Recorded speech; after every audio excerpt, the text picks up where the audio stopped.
millions de Français souffriraient d'acouphènes. C'est le résultat d'une enquête réalisée par l'IFOP pour les Journées nationales de l'audition. Ces bruits parasites peuvent être très perturbants. Comment les prendre en charge? Avec Vanessa Bernard, je reçois aujourd'hui le docteur Didier Portman, ORL, spécialiste de l'audition à Bordeaux, et Thierry Albigès, fondateur d'Audistim Pharma. Docteur Portman, tout d'abord, un petit retour sur la définition des acouphènes. Bonjour, oui, effectivement, la définition est assez simple. Ce sont des bruits qui parasitent, qui sont sous forme de sifflement ou de bourdonnement et que les autres n'entendent pas. Tout le monde a eu des acouphènes en prenant de l'âge et puis très généralement ces bruits disparaissent, durent quelques secondes et puis chez certaines personnes ils persistent et c'est là qu'ils deviennent gênants parfois. Oui, on dit que sur les 20 millions de personnes qui souffriraient d'acouphènes, 6 seraient très perturbées par ces bruits quasiment en permanence. Alors, est-ce qu'on connaît là où les causes de ces bruits parasites? Alors, il y a des multiples causes. Les principales, bien sûr, sont des causes traumatiques, les traumatismes sonores, mais des traumatismes comme des traumatismes crâniens, des otites, des problèmes infectieux dans l'enfance peuvent amener des acouphènes plus tard dans la vie adulte, des prises de médicaments toxiques, des maladies génétiques. Et puis la génétique, on a souvent l'oreille, les yeux de ses ascendants. Donc effectivement, il y a beaucoup de causes. La principale, ce sont les traumatismes sonores. Est-ce que le fait aujourd'hui d'écouter, et ça arrive à beaucoup de personnes, de la musique avec des écouteurs ou des casques, peut être un facteur de risque d'acouphènes plus tard? Bien sûr, on a tous en mémoire cette personne qui avait été à un match, c'était à Marseille, et qui était près des amplificateurs et qui revenait avec des acouphènes. Rien que le fait de toucher ses clés pour entrer chez lui entraînait des acouphènes absolument intolérables. Donc effectivement, la musique peut être génératrice d'acouphènes.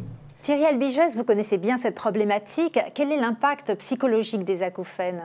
L'impact psychologique des acouphènes, il est énorme, notamment chez ces patients qui présentent des bourdonnements et des sifflements. C'est retentissant sur les troubles du sommeil, la fatigue, le stress. Et ces patients vont même jusqu'à présenter des dépressions qui impactent la qualité de vie. Et c'est pour ça qu'on a mis au point, et on va en parler par la suite, un traitement qui va améliorer la qualité de vie et le confort de ces patients. Alors tout d'abord, docteur Portman, comment traite-t-on aujourd'hui les acouphènes? Il faut bien savoir que la majorité des acouphènes n'ont pas besoin de thérapeutique. Après, quand les acouphènes deviennent très importants au point d'affecter sur le plan psychique les patients, il faut une prise en charge globale.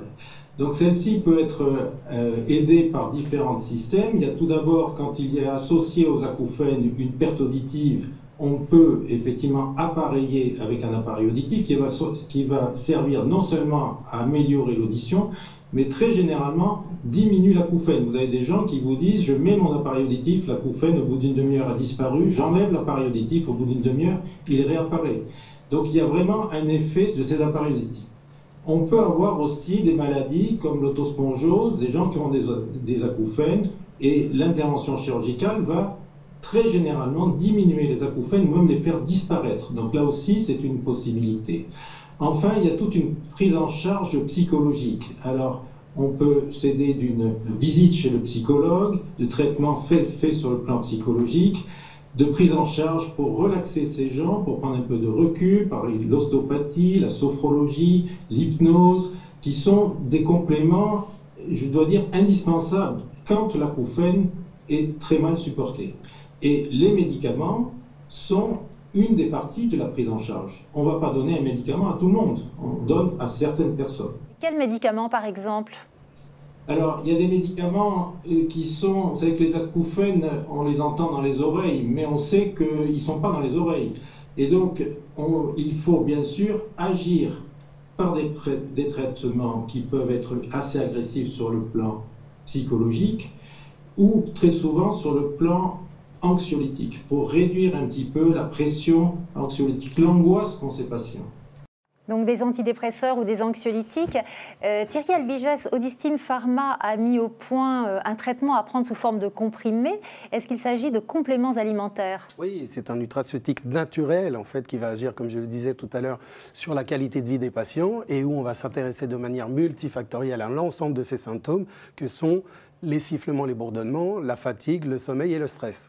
Alors, quels sont les principes actifs, les ingrédients qui sont dans ces comprimés et comment agissent-ils sur les acouphènes? Ils agissent de manière plurifactorielle. Comme on l'a vu, l'acouphène, ce n'est pas que des sifflements et des bourdonnements, c'est aussi la fatigue, le sommeil et le stress. Donc, on a mis au point chez Audistim Pharma une formule qu'on appelle Audistim jour-nuit, parce qu'on sait que les acouphènes sont le plus gênants, surtout au niveau du coucher, parce qu'on ne peut pas en faire abstraction. Donc, on va retrouver dans la composition de la mélatonine qui va favoriser l'endormissement, mais aussi pour faire ces nuits complètes de la mélisse et de l'écolzia, une action sérotoninergique avec la présence de tryptocétine, une association de quercétine et de tryptophane, une action antioxydante également, et dans la formule jour, une action sur la microcirculation avec la présence d'aubépine, de ginkgo biloba, et bien sûr sur la fatigue, on aura un complément en magnésium, en zinc et en vitamines du groupe B, notamment la vitamine B6 et la vitamine B12. C'est un traitement qu'on utilisera à la posologie de 2 comprimés par jour, un le matin et un le soir, une demi-heure à 1 heure avant le coucher, sur des cures de 3 mois renouvelables. Alors, docteur Portman, ce traitement a fait l'objet d'une étude d'observation en France qui a été dirigée par le professeur Bruno Frachet, qui est l'un des grands spécialistes mondiaux des acouphènes, et d'une étude aussi réalisée en Belgique sous l'égide du docteur Monique Deca. Donc, vous avez participé à ces 2 études. Quels sont les résultats qui ont été démontrés? Il faut dire une chose, c'est que c'est très difficile pour le médecin de savoir quelle est l'intensité de l'acouphène, vu qu'on ne l'entend pas. Donc, on est obligé de croire le patient. Donc, le seul moyen que l'on ait, c'est d'avoir des questionnaires qui nous permettent de quantifier la répercussion sur la qualité de vie, sur la qualité du sommeil, sur le stress. Et donc, c'est en faisant ces questionnaires avant la prise du traitement et au bout des 3 mois qu'on a pu se rendre compte qu'il y avait une amélioration. Et effectivement, ce qui était très intéressant, d'abord, c'est qu'on a proposé ce traitement à des acouphènes tout venants, si je peux dire, si je peux m'exprimer comme ça, mais on s'est aperçu, en regardant l'étude, qu'à peu près 60-70% des gens avaient l'acouphène depuis plus de 2 ans. C'était des acouphènes anciens. Et donc, ils venaient comme ça. Donc, c'est assez étonnant de voir que sur une telle population, finalement, on avait des bons résultats, à peu près dans 60%, 70%, sur la qualité de vie. C'est donc, je pense que c'est un résultat intéressant. Alors Vanessa, vous avez 3 questions un peu plus pratiques à poser à Thierry Albigès et au docteur Portman, des questions suggérées par nos internautes. Absolument. Thierry Albigès, combien coûte Audistim? Combien faut-il dépenser chaque mois pour en profiter? Et est-ce remboursé par certaines mutuelles? Audistim jour-nuit coûte en moyenne 25 € mensuellement, moins d'1 € par jour, dans toutes les pharmacies en France et sur notre site internet audistimpharma.com. On peut effectivement obtenir un remboursement de la part de sa mutuelle. J'invite tous les téléspectateurs de ce fait à se renseigner auprès d'elle. Docteur Portman, en tant qu'ORL, prescrivez-vous Audistim et quels sont les retours de vos patients? Effectivement, je prescris Audistim, bien sûr. Je pense que Audistim est intéressant parce que premièrement, c'est un traitement qui n'a pas de contre-indication et d'effets secondaires. Donc je pense que ça c'est très important. Et je pense que ça comble un vide thérapeutique. Vous savez qu'on a quand même pas mal de médicaments qui ont existé, qui n'ont jamais fait la preuve de leur efficacité. Audistim a pris le risque et a montré qu'il y avait une certaine efficacité. Donc déjà, ça, c'est très intéressant. Thierry, alors est-ce que ce produit est uniquement vendu en France ou peut-on le trouver à l'étranger? C'est une question qui nous vient d'un internaute qui habite en Afrique du Nord. Oui, alors Audistim s'exporte et effectivement, depuis quelques mois, on est présent en Afrique du Nord, notamment en Algérie. On s'est exporté également, parce que les acouphènes, il n'y a pas de frontières, donc on les retrouve dans le monde entier. On s'est donc exporté en Belgique, sur les Dom-Tom, à l'île Maurice. Plus récemment, on arrive en Roumanie et on a signé un partenariat également avec le Canada et les États-Unis. Docteur Portman, on va finir avec vous pour conclure. J'imagine aussi qu'il faut faire attention sur les acouphènes, à ne pas trop aller non plus se renseigner sur Internet et notamment les réseaux sociaux. Oui, je pense que vous avez tout à fait raison de pointer ce problème. Les réseaux sociaux sont un outil formidable. Et effectivement, en termes de maladie, souvent on retrouve le concentré des gens qui ne vont pas bien. Donc on va retrouver tous les gens pour lesquels ça pose des problèmes, qui ont des problèmes psychologiques associés, qui sont dans des mauvaises phases, mauvaises périodes de leur vie. Et je pense qu'il faut avoir une note d'espoir. Et la majorité des acouphènes sont quand même bien prises en charge. Et au bout de quelques temps, c'est sûr qu'on ne va pas avoir un traitement magique qui d'une minute à l'autre va secourir la personne.